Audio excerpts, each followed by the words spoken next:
Assalamualaikum dan salam sejahtera. Saya Syafinas binti Syafi'i mendapat tajuk pertama dan saya akan membincangkan teori perkembangan sosio-emosi kanak-kanak. Okey, dalam membincangkan teori ini, saya memfokuskan kepada 3 teori utama, iaitu teori ekologi, teori psikososial, teori penakbulan moral, dan saya juga akan membincangkan bagaimana implikasi-implikasi teori terhadap guru, ibu bapa dan juga kanak-kanak. Okey, yang pertama kita akan pergi kepada teori yang pertama, iaitu teori ekologi oleh Brand Brenner. Okey, teori ini menekankan kepada pengaruh persekitaran terhadap perkembangan kanak-kanak. Menurut Brown Brenner, beliau mengkategorikan 5 persekitaran utama yang mempengaruhi perkembangan emosi kanak-kanak. Yang pertama, kita tengok gambar rajah yang tertera di sini. Kita ada microsystem, mesosystem, exosystem, makrosistem, dan yang terakhir merangkumi keseluruhan gambar rajah tersebut adalah chronosystem. Kita akan bincangkan satu persatu persekitaran ini yang mempengaruhi perkembangan sosial emosi kanak-kanak. Yang pertama kat sini adalah microsystem. Lihat kepada gambar rajah tersebut, microsystem lebih mudah kita faham ia adalah persekitaran terdekat dengan kanak-kanak tersebut. Contohnya ibu bapa, adik-beradik, rakan sekelas dan juga jiran. Ini maksudnya hubungan interaksi secara langsung orang dewasa ataupun rakan-rakan sekelas yang mempengaruhi kanak-kanak ini. Okay, yang kedua adalah mesosystem. Mesosystem adalah hubungan antara persekitaran pelbagai mikrosistem. Contohnya rakan sekelas, hubungan rakan sekelas, rakan di kejiranan dan juga interaksi dengan ibu bapa di rumah. Yang ketiga adalah exosystem. Exosystem merupakan pengalaman persekitaran secara tidak langsung terhadap kanak-kanak. Contohnya peraturan bilik darjah dan juga peraturan di sekolah. Yang keempat adalah makrosistem. Menurut Brown Brenner, makrosistem merupakan persekitaran budaya dalam suatu komuniti.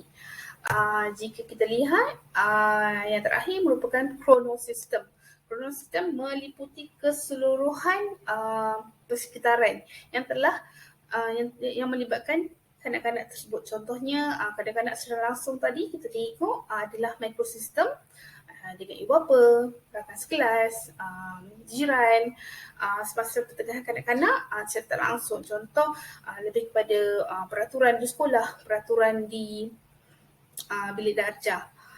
Dan yang terakhir, peringkat akhir kanak-kanak. Kita tengok hasil perkembangan ke setiap persekitaran tersebut mempengaruhi perkembangan sosial emosi kanak-kanak ini.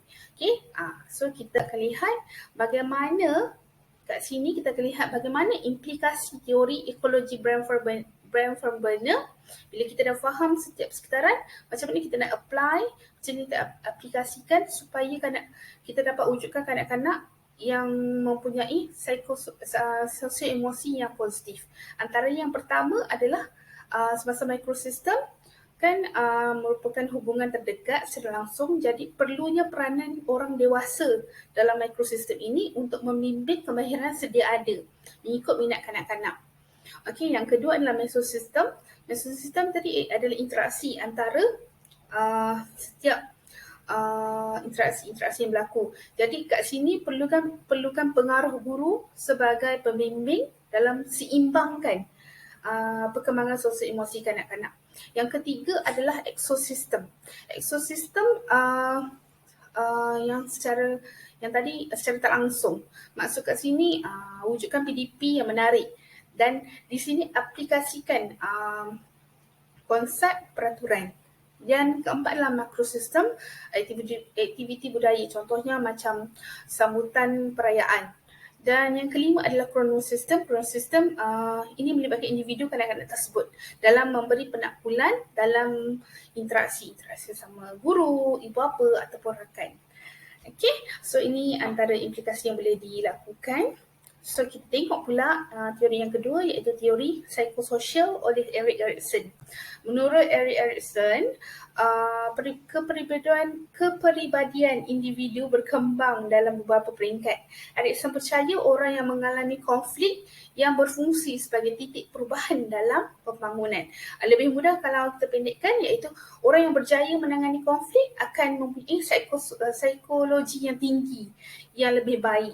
Tapi kalau orang yang gagal menangani konflik, mungkin ada beberapa kemahiran yang tak dapat dikembangkan semasa hayatnya. Kita tengok, saya akan membincangkan bagaimana Erikson meletakkan 8 peringkat dalam perkembangan psikososial individu.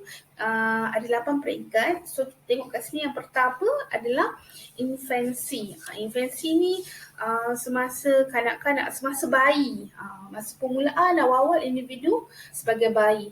Bayi, kita tengok kat sini di gambar rajah, tertera trust versus mistrust. Percaya lawan tidak percaya. Contohnya bayi kalau dia rasa selamat, dia akan menunjukkan sosio-emosi yang positif. Okay. Tapi kalau rasa tak selamat, kita buat isyarat dukung pun dia tak nak. Okay, jadi yang kedua, kita tengok pada awal kanak-kanak, early childhood, autonomi lawan malu. Kat sini kita perlukan pengaruh ibu bapa, orang dewasa semasa peringkat ini, supaya kanak-kanak dapat membina konsep kendiri yang baik. Okay. Dan yang ketiga, peringkat preschool, inisiatif versus rasa bersalah. Jadi sama juga seperti early childhood, peranan orang dewasa dalam memberi galakan supaya kanak-kanak itu memiliki konsep kendiri yang lebih baik. Okay, dan kita tengok pada school age, industri versus rasa rendah diri. Ketekunan.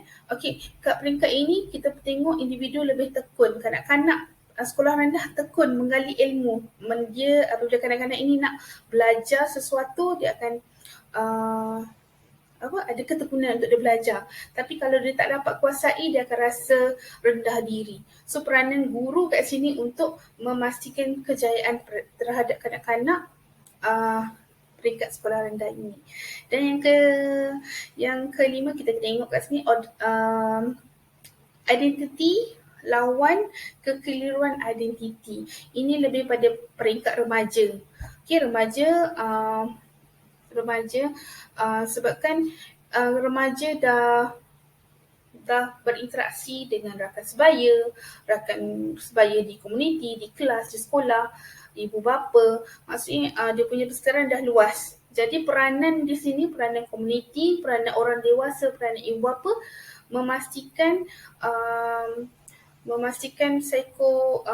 persekitaran yang positif supaya remaja ini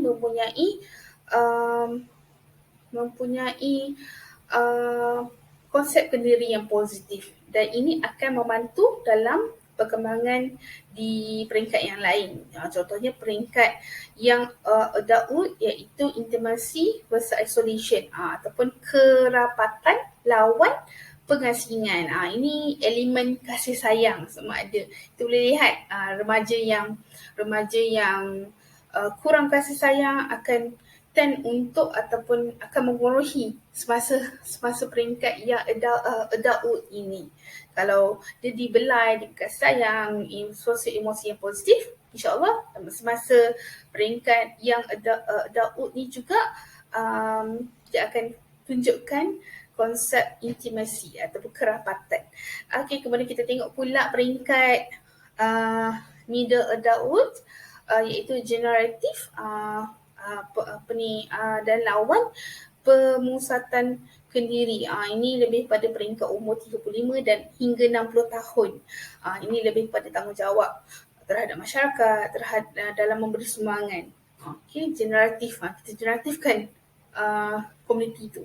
Okay, dan terakhir adalah maturity. Yang ini ego versus putus asa. Kat sini more kepada individu berumur 60 tahun ke atas. Dia mengimbau kembali kejayaan telah diperolehi dan rasa kesepaduan dalam diri. Tapi jika dia rasa ada kekurangan di situ, dia akan rasa kurang kesepaduan dan rasa putus asa. Okay, ini adalah so keseluruhan gambar rajah ini menerangkan peringkat-peringkat menurut Erik Erikson. Okay, so kita tengok yang terakhir adalah teori penaklukan moral Kohlberg. Teori ini menekankan kepada peringkat perkembangan moral bersifat hierarki, berstruktur, bersistematik dan tidak berbalik. Lawrence menyatakan bahawa peringkat sekiranya individu itu telah mempunyai moral yang tinggi, bermakna dia telah melalui fasa moral yang rendah. Kita akan tengok peringkat-peringkat moral mengikut perincian Kohlberg. Kohlberg menekankan ada 3 peringkat dan 6 tahap. Okay, saya lebih mudah untuk kita tengok secara jadual begini. Okay, menurut Kohlberg, kita ada tingkat pertama, pra-konvensional, sekitar umur 4 hingga 10 tahun. More kepada orientasi kepatuhan dan hukuman. Ini untuk contoh kanak-kanak lah, dia tengok kesan fizikal terhadap diri dia untuk dia patuh kepada rules ataupun peraturan yang dikenakan. Okay, supaya dia rasa dia perlu perlakuan sebegitu untuk dia tidak dikenakan hukuman.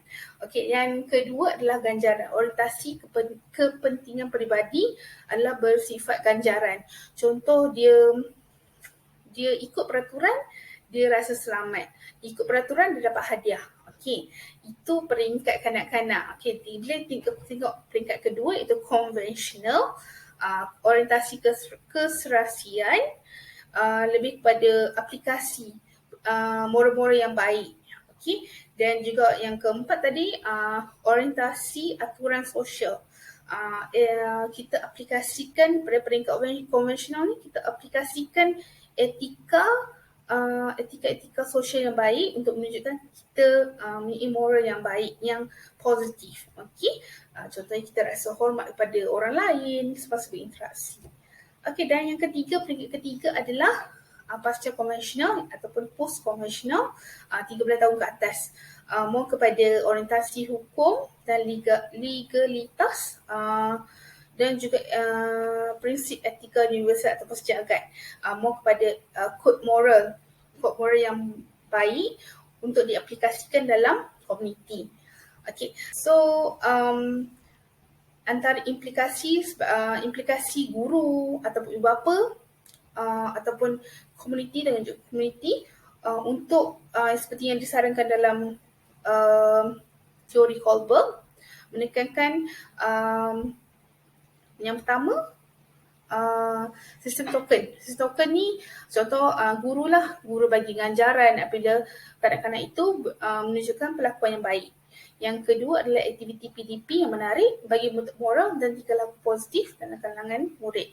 Antaranya peranan guru untuk wujudkan PDP, contoh macam aktiviti berkumpulan, kita instil, kita tanamkan